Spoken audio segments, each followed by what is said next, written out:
Hello जी, क्या शुभ नाम है आपका? जी, मेरा नाम कुंती हरिराम है। कुंती जी, आप क्या करती हैं?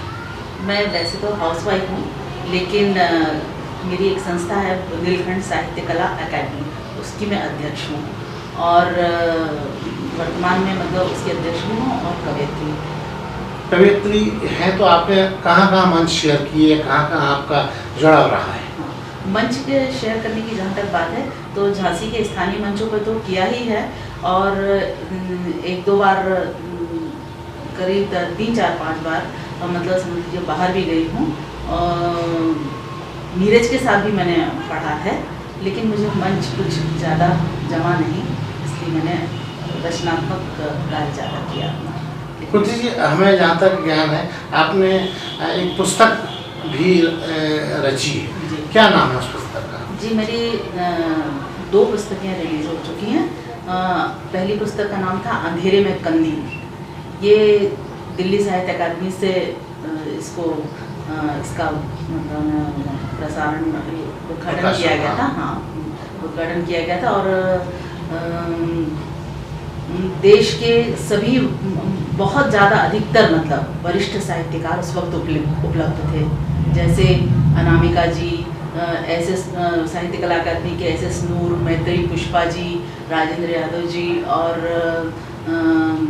सुधा अरोड़ा जी और काफ़ी मतलब बड़ा भव्य आयोजन और DD1 DD2 पर इसका प्रसारण भी दिखाया गया था। दूसरी पुस्तक का नाम? और दूसरी पुस्तक मेरी प्रेम कविताओं पर है, उसका नाम है 5वां मौसम। इसके अलावा आपको और इन सब से रिलेटेड कोई पुरस्कार वगैरह मिले हो?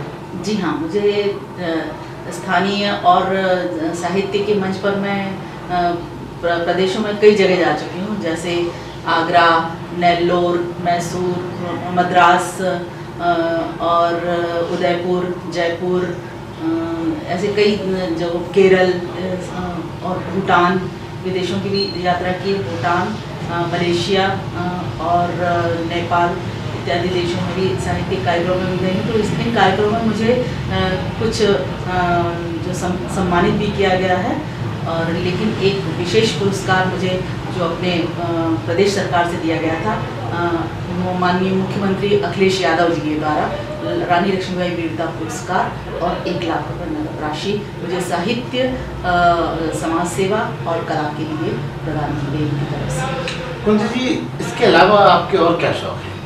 जी, मेरा सबसे बहुत अहम मतलब है, जब मैंने देखा कि स्त्रियां घर में रहती हैं और अपने स्वास्थ्य पे ज़्यादा ध्यान नहीं देती हैं, पूरे परिवार पे ध्यान देती हैं लेकिन खुद के स्वास्थ्य पे ध्यान नहीं देती हैं, तो मैंने मॉर्निंग वॉक करना शुरू किया। जब मैंने वहाँ योगा देखा, योग करते हुए लोगों को, और उसके बारे में जब जाना तो मैंने उसको स्वयं पहले सीखा और फिर उसके बाद महिलाओं को एकत्र किया और आज मेरे महिला ग्रुप में करीब 60-70 महिलाएं हैं, घरेलू महिलाएं हैं और कामकाजी भी महिलाएं हैं। और आज उनको जो जीवंतता योग के माध्यम से मिली है, जो उनके चेहरे पे मुस्कान आई है, वो मतलब मैं जीवन का सबसे बड़ा अपना अनमोल उपहार अपने स्वयं के लिए समझती हूँ। आपका एक शौक पेंटिंग भी है, उसके बारे में बताइए। जी हाँ, ये पेंटिंग आपने बिल्कुल सही कहा कि साहित्य तो मेरा बिल्कुल शौक रहा है और लेकिन जब जैसे मन आया तो लिख लिया और जब मन आया तो उसी को चित्र के रूप में कर दिया। रेखांकन भी मेरे कई साहित्यिक पुस्तकों में छपे हैं। हंस जैसी साहित्यिक पत्रिका है, उसमें करीब 400 से 500 तक मेरे रेखा चित्र छप चुके हैं। ऐसे युद्धरताम, आदमी, परिकथा और मैगजीन जो मुझे याद नहीं है इससे साहित्यिक से संबंधित, उसमें रेखा चित्र और प्रदर्शनियाँ भी कई जगह, ग्रुप शो, और अभी हाल ही में संग्रहालय में हुआ था, नवरात्र के उपलक्ष्य में ऑन द स्पॉट आपको चित्र बनाना था दुर्गा माँ का पर्व के ऊपर, आधुनिक महिला से रिलेट करना था उसको, तो मैंने उस पर भी। कुंती जी, जहाँ आप हाउसवाइफ की तरह जीवन गुजारती हैं, तो लेखन और पेंटिंग और भी जो भी आप कलाएं जो आप जैसे योगा भी सिखाती हैं, तो इन सब में आपके पारिवारिक मुद्दों पे कितना कोऑपरेशन मिल पाता है? जी, जी, घर से। यही बहुत बड़ी बात है। इसके लिए मुझे घर को तो समय देना ही होगा प्रत्येक महिला को, लेकिन इसके लिए मुझे समय चुराना पड़ता है। वो समय जैसे अभी आराम करने का समय था, तो उस आराम से मैं समय चुराती हूँ। जब मेरे रात को सोने का समय सबका होता है, तो उसमें से थोड़ा समय चुराती हूँ। ऐसे मतलब जब भी लेकिन मुझे ये समय चुराना, जो मैं इसके द्वारा फिर जो ऊर्जा मुझे मिलती है, वो समाज को भी ऊर्जा देती है और मुझे भी अपने आप में मतलब जीवंतता का एहसास होता है। तो ये माना जाए कि कुंती जी अपने आप को भरपूर तरीके से जी रही हैं। बिल्कुल, आप निश्चित रूप से कह सकते हैं कि मैंने जीवन को मतलब यही चीज़ मुझे, यानी पहले जब मैंने लेखन शुरू किया था ना, तब मैं आपको इसकी बात बताती हूँ कि महिला घर में सभी लोगों के पास अपना अपना समय होता है, और चूँकि चिकित्सक रहे मेरे हस्बैंड, तो उनको ज़्यादा समय अपने ऑफिस के इसमें व्यतीत करना पड़ता था। तो और शाम का वक्त मेरे पास नहीं होता था जब, तो अपने मन में जो कुंठा रहती है और अपने मन में जो दर्द होता है वो होता है, तो वो भी एक साहित्य की रचना के माध्यम से आपके निकलता है। तो वो जब मैंने उस अपने इस दर्द को, अपने इस संवेदनाओं को जब मैंने साहित्य में उतार दिया, तो मैंने देखा कि मेरा हृदय भी बिल्कुल हल्का हो गया और समाज को भी मतलब उससे दिशा। तो ये माना जाए कि अगर आपको अगला जन्म की बात की जाए, तो आप फिर से वापस कुंती हरिराम जी बन के पैदा होना चाहेंगे? जी बिल्कुल, कुंती हरिराम तो बनूंगी, लेकिन और भी इससे मुझे दिमाग के तौर पे और भी ज़्यादा विस्तृत करे, और भी ज़्यादा ये चाहूँगी कि मैं और अपनी ज़्यादा योग्यता का प्रदर्शन कर सकूँ। जहाँ तक कवियत्री होने का सवाल है, आपने बताया कि आप मंच पे भी गई हैं। देखा गया है कि मंच पे कवियों के द्वारा बहुत सारी चैनबाजी होती है। क्या आप मानती हैं ऐसा होता है?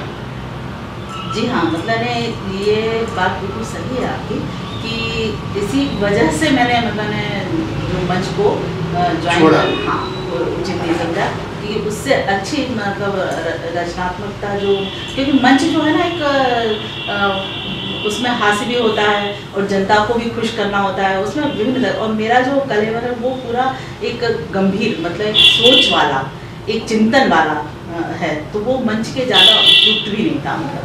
तो इसलिए क्या मानती हैं कि यही वजह है कि महिला रचनाकार या महिला कवियत्री अब मंच पे ज़्यादा नहीं दिखती हैं? कारण ये भी हो सकता है, लेकिन अधिकतर तो मतलब इसका कारण यही है। ऐसा नहीं कि हर व्यक्ति के, हर महिला के साथ ये परेशानी आए, कुछ उसका अपना आती हैं? हाँ, आती ज़रूर है, लेकिन परेशानियाँ आती ज़रूर है। मंच पर जाने के लिए आपको पूरी तरह से मानसिक रूप से और परिवार का भी प्रोटेक्शन, और थोड़ा आपका यानी कि कहना चाहिए दमदार स्थिति भी होना चाहिए, यानी आप अपने लेखन में भी पूरी तरह से परिपक्व होना चाहिए, तब जाकर के आप मतलब मंच पर, और मंच के पूरे आपको जो साम दाम दंड भेद होते हैं वो भी आपको पूरे आने चाहिए। मतलब मंच पर पूरे अखाड़े की तरह जाना होता है। अखाड़े की तरह जाना होता है। जी। क्या मानती हैं कि लेखकीय जो महिलाओं का लेखन है, वो ज़्यादातर हमने देखा है कि वो महिलाओं की जीविका, पीड़ा, दर्द उसी का उल्लेख करता है। तो आपको लगता नहीं कि कभी आपने पुरुषों के दर्द के ऊपर भी लिखा? देखिए, दर्द जहाँ ज़्यादा होगा बात उसी की होगी, है ना, क्योंकि अपना जो समाज है वो पुरुष प्रधान समाज है। तो यहाँ पर अगर, और जहाँ जैसे पूरे हाथ में अगर आपको कहीं इस उंगली में दर्द, बार बार ध्यान आपका यही जाएगा, तो स्त्रियों के साथ कुछ ज़्यादा मतलब नहीं है। और यहाँ देश में ही नहीं, विदेश में भी आप अगर आप देख लें तो स्त्री सेकंड सेक्स, मतलब दोयम दर्जा उसके लिए। तो मैंने भी जो अधिकतर लिखा है वो पुरुषों के, स्त्रियों के ही पक्ष में सबसे ज़्यादा लिखा है। अगर मानती हैं कि पुरुष बड़े खुशहाल रहते हैं?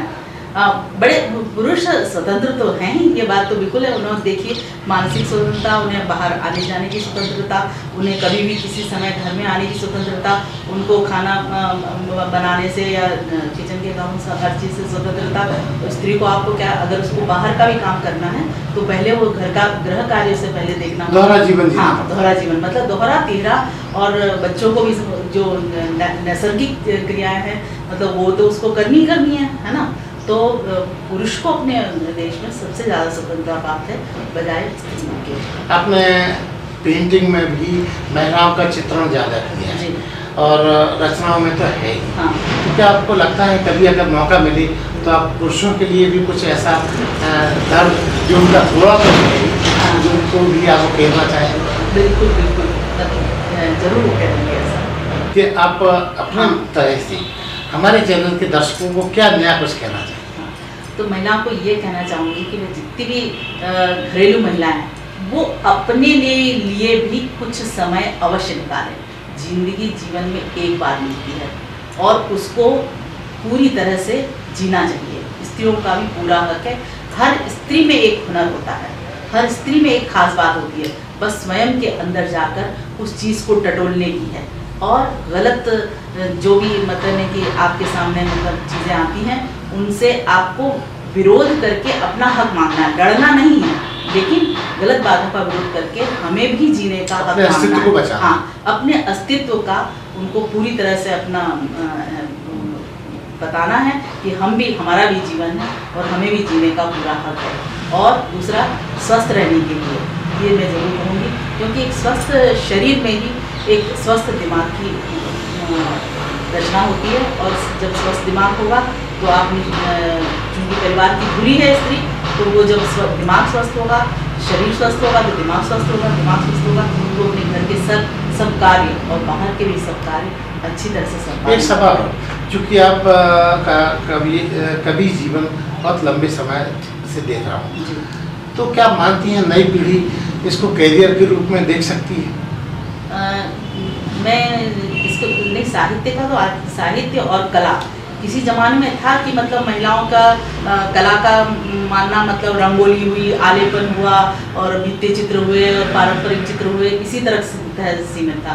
लेकिन आज पूरी इस पर कला में डिग्री होती है, पोस्ट डिग्री होती है, डॉक्टरेट होती है और आप पूरा अपना करियर बना सकते हैं। और देश विदेश में लाखों करोड़ों में पेंटिंग्स वगैरह सब इस तरह की बिकती है।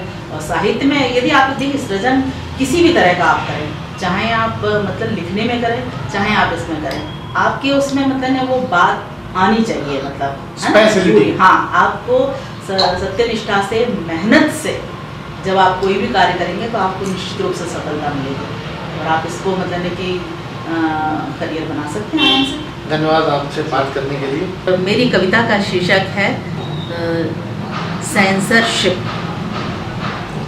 जन्म से लेकर मृत्यु तक, जन्म से लेकर मृत्यु तक महिलाओं की जिंदगी एक सेंसरशिप की जिंदगी है।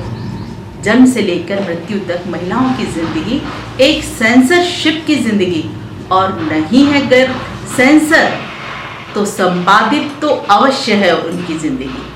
अगर नहीं है कहीं सेंसर तो संपादित तो अवश्य है उनकी जिंदगी। खुद को तथाकथित अच्छा साबित कर पाएं, खुद को तथाकथित अच्छा साबित कर पाएं, इसलिए महिलाएं खुद भी करती हैं सेंसर अपनी जिंदगी। एक लबादा सा पड़ा रहता है तन और मन पर, एक लबादा सा पड़ा रहता है तन और मन पर, चाहने पर भी उतार नहीं पाती है जिंदगी, चाहने पर उतार नहीं पाती है जिंदगी। रोकती है कई रूपों में खड़ी होकर, रोकती है कई रूपों में खड़ी होकर, लिखना चाहे तो लिख भी नहीं पाती खुद का हिसाब। जिंदगी, महिलाओं की जिंदगी एक सेंसरशिप की जिंदगी। अगर नहीं है कहीं सेंसर तो संपादित तो अवश्य है उनकी जिंदगी। यदि आप अपना टैलेंट बंजारा बीट्स के साथ शेयर करना चाहते हैं तो 2 से 3 मिनट का वीडियो हॉरिजॉन्टल में बनाकर इन नंबरों पर भेजें।